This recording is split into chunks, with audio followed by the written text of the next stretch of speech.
പാലക്കാട് സംഭവിച്ച രണ്ടുപേരെ കൊലപാതകം നടത്തിയ ഒരു പ്രതി അയാൾ പറഞ്ഞ കാര്യം എന്താണ്? എനിക്ക് രണ്ടുപേരെ കൂടി കൊല്ലണമെന്നുണ്ടായിരുന്നു, എനിക്കത് ഇനിയും ചെയ്യണമെന്നുണ്ട്, ചെയ്യാൻ പറ്റിയില്ല എന്ന് അയാൾ പറയുന്നു. ഇതിലെവിടെയാണ് അഡ്വക്കേറ്റ് ബി എ ആളൂരിനെ അവിടേക്കാണ് ഞാൻ വരുന്നത്. ശിക്ഷ ലഭിച്ച് പുറത്തിറങ്ങിയാൽ അയാൾ വീണ്ടും കൊലപാതകം നടത്തുകയാണെങ്കിൽ അയാൾക്കുള്ള ശിക്ഷ എന്ന് പറയുന്നത് തൂക്കുകരണം മാത്രമാണ്. ചെന്താമരയുടെ കേസ് എടുക്കുവോ? നോക്കൂ, ഞാൻ അവിടേക്കാണ് വരുന്നത്. ഇന്ന് ഈ സെക്കൻഡ് ഒരു കോള് വരികയാണ്, ചെന്താമരയുടെ കേസ് ഏറ്റെടുക്കണം. ഞാൻ അവിടേക്കാണ് വരുന്നത്. ആളൂരെടുക്കുവോ കേസ്? ഒരാളെ പണ്ട് ജിഷ മർഡർ കേസിലെ ആസാമി പറഞ്ഞതുപോലെ കേരളത്തിലെ അഭിഭാഷ എനിക്ക് വിശ്വാസമില്ല. അപ്പോൾ എൻ്റെ അടുത്ത് അയാൾ സമീപിക്കുകയാണ്, എനിക്ക് നിയമപരമായിട്ട് നീതി ലഭിക്കണം, ഞാൻ ചെയ്ത കുറ്റമല്ല, എനിക്ക് നിയമപരമായിട്ട് നീതി ലഭിക്കണം.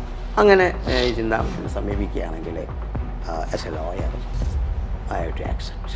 ഞാൻ വളരെ വളരെ പേഴ്സണൽ ആയിട്ടുള്ള ഒരു ചോദ്യം ചോദിക്കട്ടെ. In this life are you happy?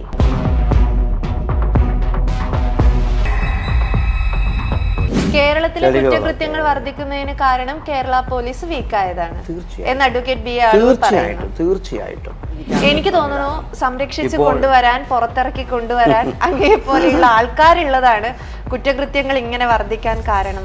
സാഹചര്യങ്ങളാണ് പ്രതികൾ, മനുഷ്യരല്ലെന്ന്. അതാണ് അപ്പൊ നമ്മൾ ആരെ ശിക്ഷിക്കും? ആർക്ക് നമ്മൾ ഈ ശാസന കൊടുക്കും? ആ ശാസന കൊടുക്കാനായിട്ടാണ് ഇപ്പോൾ കഴിഞ്ഞ പാലക്കാട് സംഭവിച്ച രണ്ടുപേരെ കൊലപാതകം നടത്തിയ ഒരു പ്രതി അയാൾ പറഞ്ഞ കാര്യം എന്താണ്? എനിക്ക് രണ്ടുപേരെ കൂടി കൊല്ലണമെന്നുണ്ടായിരുന്നു, അതിനു മുന്നേ പോലീസ് പിടിച്ചത് കൊണ്ട് നടന്നില്ല. എൻ്റെ സാഹചര്യം അതായിരുന്നു. ജയിലിലായ ഒരു വ്യക്തി, അയാള് പരോളിന് ഇറങ്ങുന്നു അല്ലെങ്കിൽ ജയിൽ ചാടി വരുന്നു, അയാള് 3-4 പേരെ വധിക്കാൻ അല്ലെങ്കിൽ കൊലപാതകം നടത്താൻ ടാർഗറ്റ് ചെയ്യുന്നു. അയാൾ അതിലൊരു വളരെ സക്സസ്ഫുൾ ആയിട്ട് അയാൾ ഒരു കൊലപാതകം നടത്തുന്നു. എനിക്കത് ഇനിയും ചെയ്യണമെന്നുണ്ട്, ചെയ്യാൻ പറ്റിയില്ല എന്ന് അയാൾ പറയുന്നു. ഇതിലെവിടെയാണ് അഡ്വക്കേറ്റ് ബി എ ആളൂരിനെ അവിടേക്കാണ് ഞാൻ വരുന്നത്. പഴയ ഇന്ത്യൻ പീനൽ കോഡിലെ 303 എന്നുള്ളൊരു വകുപ്പുണ്ടായിരുന്നു. നിങ്ങളടക്കം ഞാനടക്കമുള്ള ഒരു പക്ഷേ സമൂഹം ആകെ മനസ്സിലാക്കുന്നത് ഏറ്റവും വലിയ ശിക്ഷ എന്ന് പറയുന്നത് 302 കൊലപാതകത്തിനാണെന്ന്. 303 എന്നൊരു വകുപ്പുണ്ടായിരുന്നു, അത് 1988 നിർത്തലാക്കി. ആ 303-ാം വകുപ്പിൻ്റെ പ്രത്യേകത, ഒരാൾ കൊലപാതകം ചെയ്ത് ജയിലിൽ നിന്ന് നിങ്ങൾ പറഞ്ഞതുപോലെ പുറത്തിറങ്ങിയാൽ, ശിക്ഷ ലഭിച്ച് പുറത്തിറങ്ങിയാൽ അയാൾ വീണ്ടും കൊലപാതകം നടത്തുകയാണെങ്കിൽ അയാൾക്കുള്ള ശിക്ഷ എന്ന് പറയുന്നത് തൂക്കുകരണം മാത്രമാണ്, ജീവപര്യന്തം. അല്ല, ഞാൻ അവിടേക്കാണ് പറയുന്നത്. അത് 88-ലെ കേസാണ്. ഞാൻ അല്ല, അത് പല ആളുകളുമായി നമ്മൾ ബന്ധപ്പെട്ട് കേസ് എടുക്കണമെന്ന് ആവശ്യപ്പെട്ടിട്ടുണ്ട്, പക്ഷേ ഇതുവരെ കേസ് ഏറ്റെടുത്തിട്ടില്ല. ചെന്താമരയുടെ കേസ് നോക്കൂ, ഞാൻ അവിടേക്കാണ് വരുന്നത്. ഇന്ന് ഈ സെക്കൻഡ് ഒരു കോള് വരികയാണ്, ചെന്താമരയുടെ കേസ് ഏറ്റെടുക്കണം. ഞാൻ അവിടേക്കാണ് വരുന്നത്. ഒരാളെ കൊന്ന് അയാള് വീണ്ടും ശിക്ഷ വന്ന് അവിടേക്ക് ഞാൻ വരുന്നത്. ഞാൻ അതിലേക്ക് നിങ്ങളുടെ ചോദ്യത്തിന് ആ യെസോർണയിലേക്കാണ് വരുന്നത്. ഈ പറയുന്ന വ്യക്തി ഒരു കൊലപാതകം നടത്തി ജയിലിൽ പോയി തിരിച്ചു വന്ന് വീണ്ടും കൊലപാതകം നടത്തുന്നു. അപ്പോൾ 303-ാം വകുപ്പിൻ്റെ പ്രസക്തി സത്യം പറഞ്ഞാൽ കുറഞ്ഞു പോകുന്നു, അത് റദ്ദാക്കിപ്പോയി.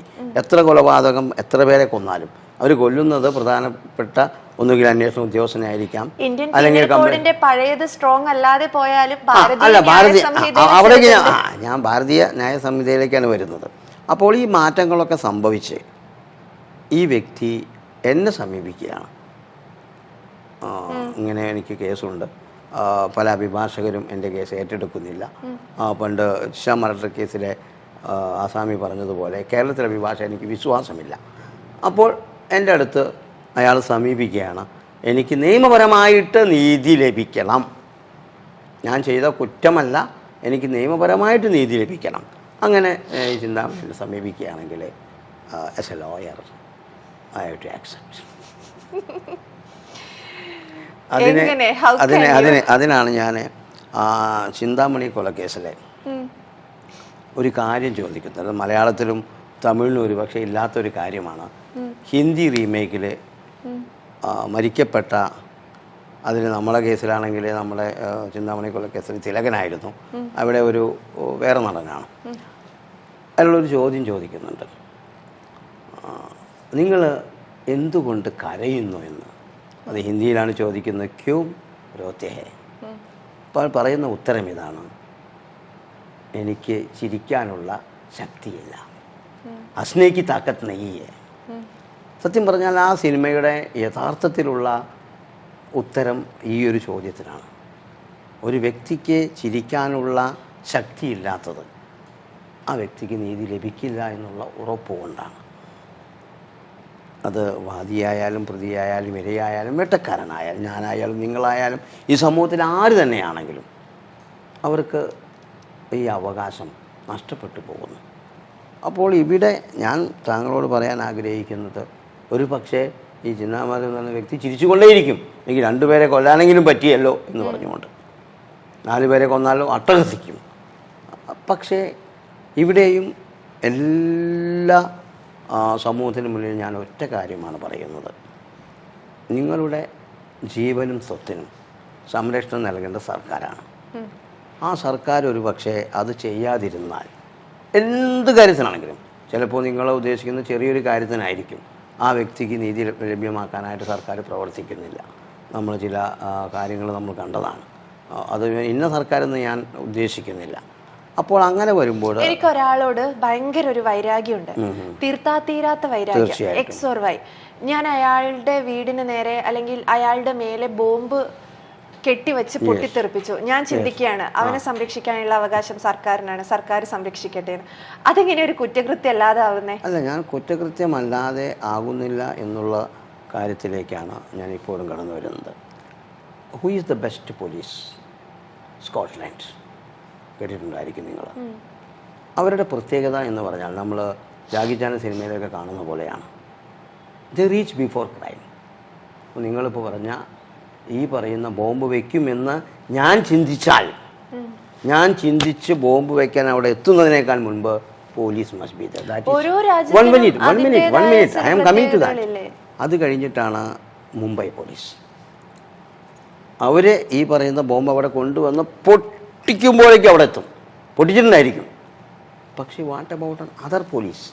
അവരിവിടെ ഈ പൊട്ടലൊക്കെ കഴിഞ്ഞ് ആരൊക്കെ ഇൻഫോർമേഷൻ കൊടുത്ത് ഒരു 5-6 മണിക്കൂറൊക്കെ കഴിഞ്ഞ് അവിടെ ചെന്ന് തെളിവുണ്ടോ എന്ന് നോക്കുമ്പോഴേക്കും കേരളത്തിലെ കുറ്റകൃത്യങ്ങൾ വർദ്ധിക്കുന്നതിന് കാരണം കേരള പോലീസ് വീക്കായതാണ്.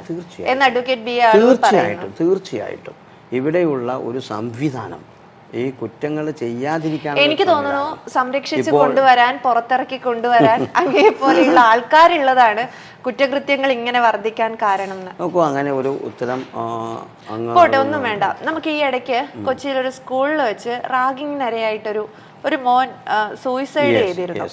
അതിലിപ്പോ ഒരു കേസ് വന്നു എന്നിരിക്കട്ടെ, സിദ്ധാർത്ഥന്റെ കൊലപാതക കേസാണെങ്കിൽ പോലും സിദ്ധാർത്ഥന്റെ നല്ല ഒരു 13 വയസ്സുള്ള ഒരു മോൻ മരിച്ചിരുന്നു.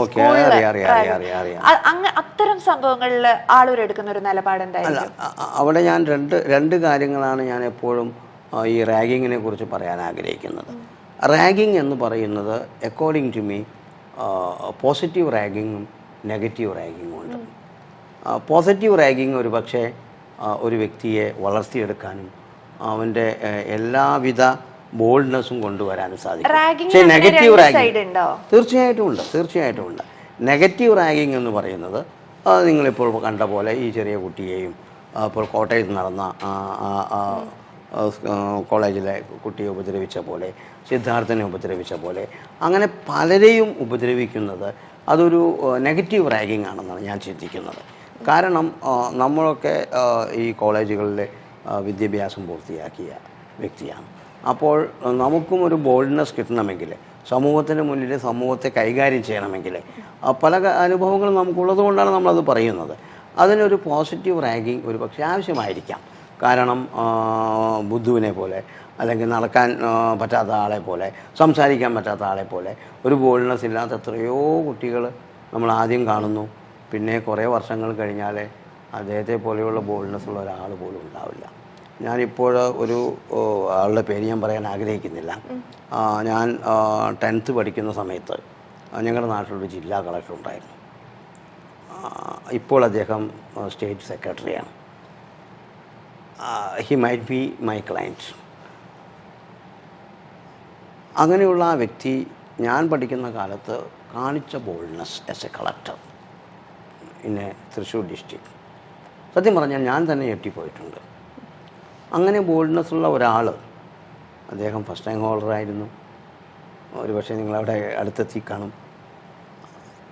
അങ്ങനെയുള്ള ആളുകൾ ഒരു പക്ഷേ വരണമെങ്കിൽ ഈ പറയുന്ന പോസിറ്റീവ് റാങ്കിങ് ആവശ്യമാണ്. പക്ഷേ തിരിച്ച് നല്ല അഭിമാനമുള്ള IPS ഓഫീസർമാരെ ഒരു പക്ഷേ സർക്കാരിൻ്റെ കീഴിൽ ഒന്നും ചെയ്യാതെ പേടിച്ചു നിൽക്കുന്നവരുമുണ്ട്.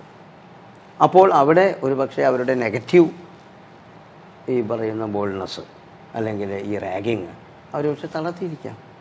അപ്പോൾ പലതും പല ചിന്തകളാണ്. ആ ചിന്തകളെ നമ്മൾ മാറ്റിമറിക്കണമെങ്കിൽ ഞാൻ അടുത്ത് പരിചയപ്പെട്ടൊരു DCP ട്രിവാൻഡ്രം, അദ്ദേഹം എൻ്റെ നാടിനടുത്തുള്ള നാസിക്കുകാരനാണ്. ഞാൻ പലതും സംസാരിച്ചപ്പോൾ അദ്ദേഹത്തിൻ്റെ ബോൾഡ്നെസ് അവിടെ എൻ്റെ മുന്നിൽ കാട്ടി. പക്ഷേ അദ്ദേഹത്തെക്കാൾ ഉപരിയായിട്ട് ഇവിടെ 1-2 ADGPമാരുണ്ട്. സത്യത്തിൽ അവരൊക്കെ സർക്കാരിനെ നല്ല രീതിയിൽ സപ്പോർട്ട് ചെയ്യുകയും സർക്കാരിൻ്റെ ആവശ്യങ്ങൾക്ക് വേണ്ടിയോ അല്ലെങ്കിൽ നീതി നടപ്പാക്കാത്ത ഭാഗത്ത് കാണിക്കുന്ന ആളുകളുടെ തെറ്റായ രീതികൾക്കോ എതിരെ പ്രവർത്തിക്കുന്ന നല്ല ഓഫീസേഴ്സാണ്. അത് പോലീസ് മേഖലയിലാണെങ്കിലും ഇപ്പോൾ മറ്റുള്ള മേഖലകളാണെങ്കിലും. ഇപ്പോൾ നിങ്ങൾക്കറിയാം ഇന്ന് നടന്ന സംഭവം, ഒരു RTO ഓഫീസർ ആളുകളിൽ നിന്ന് പൈസ വാങ്ങിച്ച് കാര്യങ്ങൾ ചെയ്യുന്നു. നോക്കൂ, എല്ലാ ഭാഗത്തും കൈക്കൂലിയും അതുപോലെ തന്നെ സ്വജന പക്ഷപാതവുമുണ്ട്. ഈ രണ്ടും നിലനിൽക്കുന്ന ഒരു രാജ്യത്ത് ഒരു നീതി നടപ്പാക്കാൻ നിങ്ങൾ ശ്രമിച്ചാൽ ഒരു പക്ഷേ നിങ്ങൾക്ക് സാധിക്കില്ല. പക്ഷേ ആളൂർ പറയുന്ന നീതിയിൽ കുറച്ച് ഡൈജസ്റ്റീവ് ആവാത്ത കുറച്ച് തിങ്സ് ഉണ്ട് എന്നുള്ളതാണ്. ഞാൻ വളരെ വളരെ പേഴ്സണൽ ആയിട്ടുള്ള ഒരു ചോദ്യം ചോദിക്കട്ടെ. In this life are you happy? നോക്കൂ, as a world or as a state, as a nation, I am not happy. And personally, those things are coming into person in my life. ഒരു nation അല്ലെങ്കിൽ ഒരു state ചെയ്യുന്ന ഓരോ കാര്യങ്ങളിലും എൻ്റെ വ്യക്തിപരമായ കാര്യങ്ങൾ വരുമ്പോൾ ഞാൻ സാറ്റിസ്ഫൈഡ് അല്ല. പക്ഷേ as a lawyer I am satisfied 101%. കാരണം എൻ്റെ ഓഫീസിനെ സംബന്ധിച്ചിടത്തോളം ഞാൻ 2 കാര്യങ്ങൾ വളരെ കൃത്യമാണ്. മാധ്യമ സൃഷ്ടികൾക്കപ്പുറം, അല്ലെങ്കിൽ മാധ്യമ സൃഷ്ടി എന്നല്ല, മാധ്യമങ്ങളുടെ ഒരു ആഘോഷങ്ങൾക്കപ്പുറം സെൽഫ് എപ്പോഴെങ്കിലും നമ്മൾ എന്തായാലും ചിന്തിക്കുമല്ലോ, എൻ്റെ പ്രൊഫഷനിൽ ഞാൻ നല്ലതാണോ, ഞാനിനി ബെറ്റർ ആക്കാനുണ്ടോ എന്നൊക്കെ. അങ്ങനെ സ്വയം വിലയിരുത്താറും സ്വയം ചിന്തിക്കാറും ഉണ്ടായിരിക്കും, ഉറപ്പാണ്. അല്ലാതെ ഒരു മനുഷ്യന് വീണ്ടും വീണ്ടും ഇങ്ങനെ സ്പോണ്ടേനിയസ് ആയിട്ട് കാര്യങ്ങളെക്കുറിച്ച് ഇങ്ങനെ സംസാരിക്കാൻ സാധിക്കില്ല. അങ്ങനെയാണെങ്കിൽ ഒരു മാധ്യമങ്ങളുടെ ഒരു ആഘോഷങ്ങൾക്കപ്പുറം ഞാനൊരു നല്ല വക്കീലാണോ, ഞാനൊരു നല്ല അഡ്വക്കേറ്റ് ആണോ എന്ന് ആലോചിച്ചിട്ടുണ്ടോ? അതിന് ഇപ്പോൾ ചോദിച്ച 2 കാരണങ്ങളുണ്ട്. കാരണം ഒരു വ്യക്തി എന്ന നിലയിൽ ചില കാര്യങ്ങൾ നമ്മൾ സ്വീകാര്യമാക്കിയേ പറ്റും. പക്ഷേ ഒരു സമൂഹത്തിൽ ഉൾക്കൊള്ളുന്ന ഒരു വ്യക്തി എന്ന നിലയ്ക്ക് ചില കാര്യങ്ങൾ നമ്മൾ തിരസ്കരിച്ചേ പറ്റും. അപ്പോൾ ഇതിനൊക്കെ ഞാൻ മനസ്സിലാക്കുന്ന ഒരു സത്യം ഇതാണ്. നോക്കൂ, ഇന്ന് എനിക്ക് പരിചയമുള്ള അറിവുള്ള ഒരാളാണ് ഡൽഹിയിലെ മുഖ്യമന്ത്രിയായിട്ട് സത്യപ്രതിജ്ഞ ചെയ്തത്. അപ്പോൾ അവിടെ 2 കാര്യങ്ങളാണ് സമൂഹത്തിന് മുന്നിൽ ഞാൻ മനസ്സിലാക്കുന്നത്. ഒന്ന്, സ്ത്രീ ശാക്തീകരണം. 2, ഒരു പവർഫുള്ളായിട്ടുള്ളൊരു വ്യക്തിക്ക്, അതാണാണോ പെണ്ണാണോ എന്ന് നോക്കേണ്ട ആവശ്യമില്ല, അവർ ഈ മേഖലയിൽ എസ് എ ഭാരതീയ ജനതാ പാർട്ടിയുടെ നേതാവെന്ന നിലയ്ക്ക് കോർപ്പറേറ്ററായിട്ടും മറ്റുള്ള കാര്യങ്ങളൊക്കെ ചെയ്തുകൊണ്ട് രാഷ്ട്രീയത്തിൽ ഊന്നി പ്രവർത്തിച്ച് അവരോടുള്ള ബഹുമാനം കൊണ്ടും മാത്രമാണ് അവർ മുഖ്യമന്ത്രിയായിട്ട് ഇവിടെ സത്യപ്രതിജ്ഞ ചെയ്യുന്നത്. അത് ഏത് രാജ്യത്താണെങ്കിലും ഏത് സംസ്ഥാനത്താണെങ്കിലും അതിന് പിന്നിൽ ചില ചേതോവികാരങ്ങളുണ്ട്. പിന്നെ കുറച്ച് നമ്മളെ രാജ്യമാകുമ്പോൾ അതിന് കുറച്ച് പൊളിറ്റിക്കൽ മാൻഡേറ്റ് ഉണ്ട്, അല്ലെങ്കിൽ കുറച്ച് രാഷ്ട്രീയത്തിനപ്പുറമായിട്ട് മതപരമായിട്ടുള്ള ചിന്താഗതിയുണ്ട്. അതുപോലെ തന്നെ പല കാര്യങ്ങളും മുന്നോട്ട് വയ്ക്കുവാനുള്ള ഇപ്പോഴത്തെ സർക്കാരിൻ്റെ അല്ലെങ്കിൽ കേന്ദ്ര സർക്കാരിൻ്റെ നിഗമനങ്ങൾക്ക് അനുസൃതമായിട്ട് അത് നിലകൊള്ളുന്നുമുണ്ട്. അപ്പോൾ ആ കാഴ്ചപ്പാടുകളെ നമ്മൾ എസ് എ വ്യക്തി എന്ന നിലയ്ക്ക് ഞാൻ സ്വീകരിക്കുന്നു. മറിച്ച് പ്രതിപക്ഷത്തോട് എനിക്ക് വളരെ ദുഃഖകരമായിട്ടുള്ള കാര്യങ്ങളാണ് പറയാനുള്ളത്. ഓരോ വ്യക്തികളും രാഷ്ട്രീയപരമായിട്ടൊരു വ്യക്തിത്വത്തെ എതിർക്കുമ്പോൾ അവിടെ അതിനുമായി ഇമ്പോർട്ടൻസ് കൊടുക്കണം. വ്യക്തിപരമായിട്ടൊരു വ്യക്തിയെ എതിർക്കുമ്പോൾ അതിൻ്റെ ഇമ്പോർട്ടൻസ് വേറെയായിരിക്കും. ഇപ്പോൾ എന്നെ സംബന്ധിച്ചിടത്തോളം ഞാൻ ഒരു അഭിഭാഷകൻ എന്ന നിലയിൽ ഒരു കാര്യത്തെ സ്വീകരിക്കുന്നതും ഒരു വ്യക്തി എന്ന നിലയിൽ ഒരു കാര്യത്തെ സ്വീകരിക്കുന്നത് രണ്ടും രണ്ട് രീതിയിലാണ്. കാരണം ഒരു പക്ഷേ ഞാൻ ഒരു ക്രിസ്തീയ സമൂഹത്തിൽ വളർന്നു വന്ന 10 കൊല്ലത്തോളം പള്ളിയിലെ അച്ഛനെയും പള്ളിക്കാരെയും പരിചരിച്ച് ഒരു ഓൾട്ടർ ബോയിലെ അംഗമായിരുന്നു. ആ അംഗമായി ഞാൻ എന്തുകൊണ്ട് 2 കാര്യങ്ങളിൽ ഇടപെട്ടില്ല? ഒന്ന്, ഒരു വിവാഹ ജീവിതം നയിച്ചില്ല. 2, ഞാൻ മറ്റു തരത്തിൽ ഉയർന്നു പോയില്ല. അപ്പോൾ ഈ 2 കാര്യങ്ങൾ മാറ്റിവെച്ചുകൊണ്ട് ഞാൻ അഭിഭാഷക വൃത്തിയിലേക്ക് കടന്നപ്പോൾ, ഞാൻ സെൻറ്റ് തോമസ് കോളേജിലെ പഠിക്കാനായിട്ട് ചെന്നപ്പോൾ അവിടുത്തെ ഡയറക്ടറായ ഫാദർ എന്നോട് പറഞ്ഞു, നിങ്ങൾ ഈ പറയുന്ന ഗ്രൂപ്പിൽ ചേർന്ന് പഠിച്ചാലും വക്കീലാകാൻ വേണ്ടി. അപ്പോൾ ഒരുപക്ഷെ അതായിരിക്കാം ഒരുപക്ഷെ എന്നെ പ്രോംപ്റ്റ് ചെയ്ത് എൻ്റെ ലൈഫിൽ പിന്നെ കാണുന്ന ആളുകൾ എന്നെക്കാളും LLBയും LLMും മറ്റുള്ള കോഴ്സുകളും PhD ഒക്കെ എടുത്ത് കോടതിയിൽ പോലും പോകാത്ത ആളുകൾ, എന്നേക്കാൾ ഒരുപക്ഷെ കുറഞ്ഞ മാർക്കോടെ പാസ്സായി സൽമാൻ ഖാൻ്റെ കേസൊക്കെ നടത്തിയ എൻ്റെ ടീച്ചർ. അപ്പോൾ ഇതൊക്കെ നമ്മൾ കാണുമ്പോൾ നമ്മളിവിടെ പ്രധാനമായിട്ടും കാണുന്നത് എല്ലാം സാഹചര്യം മാത്രമല്ല, നമ്മുടെ കഴിവും മാത്രമല്ല, അല്പം ഭാഗ്യമെങ്കിലും വേണം. ഇവിടെ ഒരു പക്ഷേ എന്നെ സംബന്ധിച്ചിടത്തോളം എൻ്റെ ചില കഴിവില്ലായ്മകൾ ഭാഗ്യത്തിലൂടെയും ചില ഭാഗ്യമില്ലായ്മകൾ കഴിവിലൂടെയും ഞാൻ നേടിയെടുക്കാൻ ശ്രമിക്കുന്നുണ്ട്. എന്നെപ്പോലെ പല അഭിഭാഷകരും അങ്ങനെ ചെയ്യുന്നുണ്ട്, ഞാൻ വിശ്വസിക്കുകയും ചെയ്യുന്നു. പല ആളുകളും ഉയർന്ന പോസ്റ്റുകളിൽ എനിക്ക് പരിചയമുള്ള ആളുകൾ, അത് നമ്മുടെ ഈ പറയുന്ന ഗവൺമെൻറ്റിൻ്റെ ഭാഗത്താണെങ്കിലും അല്ലെങ്കിൽ ഇൻഡിവിജ്വലായിട്ട് ചെയ്യുന്ന ജോലിയുടെ ഭാഗത്താണെങ്കിലും, ഇപ്പോൾ ഹൈക്കോടതി ജഡ്ജിയാണെങ്കിലും സുപ്രീം കോടതി ജഡ്ജികളാണെങ്കിലും അങ്ങനെയുള്ള ആളുകളുടെ അല്ലെങ്കിൽ അവരുടെയൊക്കെ തീരുമാനങ്ങൾ, രാം ജത്മലാനി, ഇന്ദിരാഗാന്ധി എന്ന് പറയുന്ന നമ്മുടെ പ്രധാനമന്ത്രിയെ കൊന്ന കേസ് ഏറ്റെടുക്കുമ്പോൾ അദ്ദേഹത്തിൻ്റെ തീരുമാനവും ഒരു പക്ഷേ ആ രാം ജത്മലാനിക്കെതിരെ അനിൽ അംബാനി എന്ന് പറയുന്ന വ്യക്തിക്കെതിരെ കേസ് കൊടുക്കാൻ ഒരു പക്ഷേ അഡ്വക്കേറ്റ് BA ആളൂർ നിലകൊണ്ടുവെങ്കിൽ, അല്ലെങ്കിൽ അമിതാഭ് ബച്ചനെതിരെ കേസ് ഏറ്റെടുത്ത് നടത്താൻ നിലകൊണ്ടുവെങ്കിൽ, ഇതൊക്കെ എൻ്റെ ഉയർച്ചയുടെ ഒരു ഭാഗമാണ് എന്ന് ഞാൻ വിശ്വസിച്ചാൽ പോലും ഈ സമൂഹത്തിലെ പല കാര്യങ്ങളും നമുക്കിനിയും പുറത്തു കൊണ്ടുവരാനുണ്ട്.